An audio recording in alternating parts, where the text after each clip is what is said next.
Hey guys, and welcome back to the only series out there that combines the stories of Magic the Gathering with their actual cards you can win. I'm Simon, and this is Friday Night Lore. For this week's episode, I'd like to continue discussing the stories behind the Dragonlords on the plane of Tarkir. And for today's topic, let's look at the Conqueror of the Wastes and the Ruler of the Sands, Dromoka. Dromoka and her brood were born from the great dragon tempest created by the spirit dragon Ugin. Her and her kind's large-scale platings provided them with more armor and defensive capabilities than the previous dragons. This, combined with their survivalist mentality, is what lured Dromoka and her broodlings to the wastes of the Abzan. The harsh windswept deserts is certainly no lifeform's first choice of residency, but for Dromoka, there would be no other place she wanted to call home.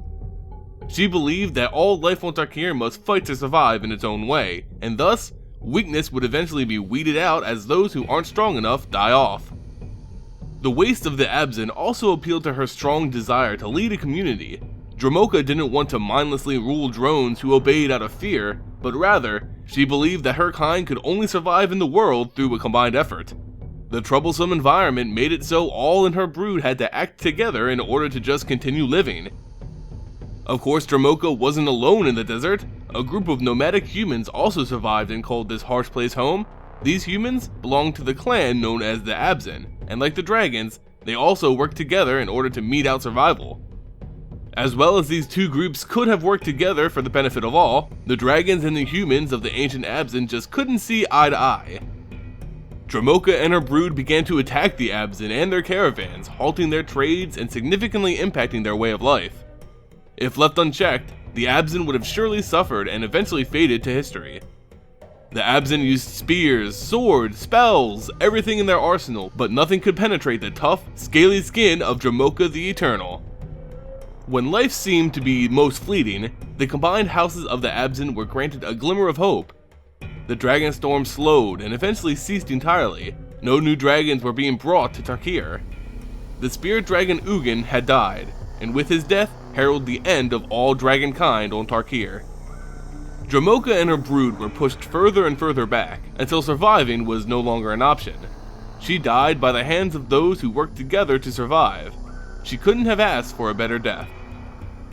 This would be a sad end to a proud dragon who only looked towards the greatness of life, balance, and survival, but this reality would never come into being. With the events of Fate Reforged, Sarkhanval saved Ugin, and thus, the dragons would never die out. In this new timeline, around the time Dromoka and her kind were supposed to be wiped out for good, the Dragon Tempest went into overdrive and began producing more dragons than originally intended. With her brood being more bolstered than ever, it appeared that Dromoka would conquer the waste from the Abzan through pure force. Times looked rough for the Abzan and their ancient Khan, Dagatar the Adamant. They were losing men and land at an alarming rate, without even drawing blood from the dragons. This caused the Khan to call a meeting of all the house leaders of the Abzan, along with a number of advisors. He sat at the council table and listened to the group argue about what should be done.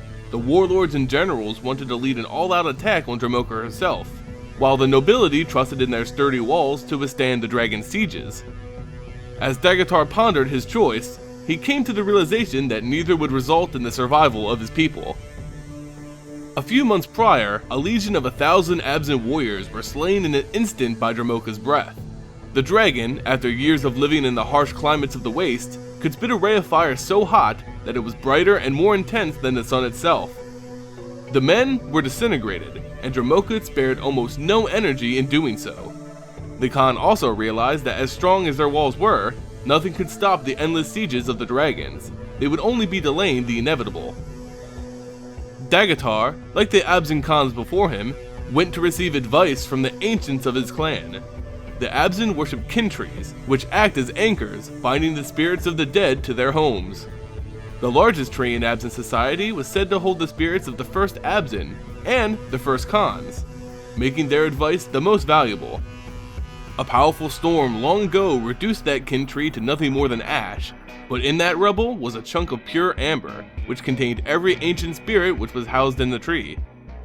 That amber was forged into a mace, which would then be carried by all Khans of the Abzan. It was known as the Remembrance. Dagatar consulted the Remembrance, who told him to do only which would lead to the survival of the Abzan. He should sacrifice 100, 1,000, 10,000 men as long as the Abzan lived on as a people. The Remembrance spoke of war, one that would decide if the Abzan lived or died. Dagatar knew what had to be done, and he asked one of Dromoka's followers to grant him an audience. There were a number of Abzan outcasts who defected and joined the dragon's army, and the Khan was shocked to see these humans being treated as somewhat equals by their dragon counterparts. Shortly after arriving at the predetermined place, Dromoka flew in, casting a shadow on the solitary leader of the Abzan. Dagatar gripped his mace, the Remembrance, readying himself for an attack should Dromoka find his terms unreasonable. The Khan wanted to end the hostilities between the Abzan and Dromoka, and he was willing to meet demands in order to reach this goal. Through a translator, Dromoka said that there could be no peace between them so long as the Abzan practiced necromancy. Dagatar was confused by this. Surely she was referring to the practices of the Sultai, for the Abzan did not dwell in such dark arts. Dromoka assured him that the kin trees were in fact a form of necromancy, and went against her ideals of life and balance of the world. The living should serve the living, and the dead should pass from us. This is how the world had to work in Dromoka's eyes. So long as the kin trees were a part of the Abzan culture, Dromoka and her brood would fight them until the last of their blood was spilled onto the sands. Dagatar grasped the Remembrance even tighter, and walked towards the dragon who didn't even flinch. The voices of the ancients spoke to the Khan's mind, urging him to strike at the dragon while he's so close. End this fight here and now, or risk the Abzan going extinct. Dagatar lifted his mace and shouted, "Forgive me," as he brought the amber head crashing down onto a large boulder. As it shattered, the spirits of the dead trapped inside poured out, screaming in agony as they were released and passed on.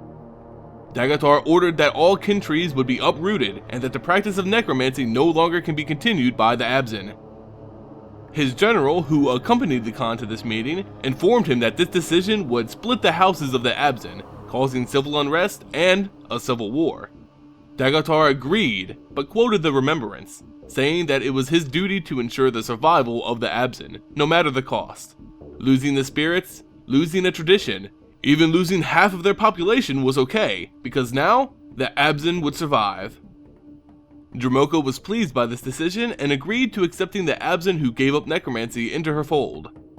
Under her dragonship, the Abzan and her brood would work together to mete out a good life for all. She would protect them from many natural forces, while her followers fought for her against the other Dragonlords. But first, the rest of the Abzan who refused to give up their kin trees had to be dealt with. But that's a story for a different day. So, there you go guys, the story behind Dromoka the Eternal and the eventual Dragonlord of the Abzan. Now it's time for all of you to enter for your chance to win a copy of Dromoka the Eternal herself. To enter, all you have to do is be a subscriber to this channel and leave a comment on this video. At the end of the week, I'll use a random number generator to find a winner from those comments and announce it at the end of next week's Friday Night Lore video. So, stay tuned to see if you've won. Now, let's announce the winner of last week's FNL giveaway. If you recall, the topic was on the Khan of the Sultai, Sidisi, and how she went from the ruler of a clan to the zombified vizier of the Dragonlord Selimgar, the latter of which was the prize set for all of those who commented on that video. So, let's see. The winner of last week's FNL and this Sidisi Undead Vizier card is... Nicole Tindall. Congratulations to the YouTube user Nicole Tindall. Please, if you could, check your private messages on YouTube. There, you'll find a message from me. In that message, you'll find everything needed for me to ship you this card. The faster you respond to that message, the faster I can have it shipped out to you. I hope you all enjoyed this week's Friday Night Lore. If you did, please give it a like, share, comment, and sub to the channel. It really goes a long way in assuring future content. As always, thank you all for watching, and I'll see you next time.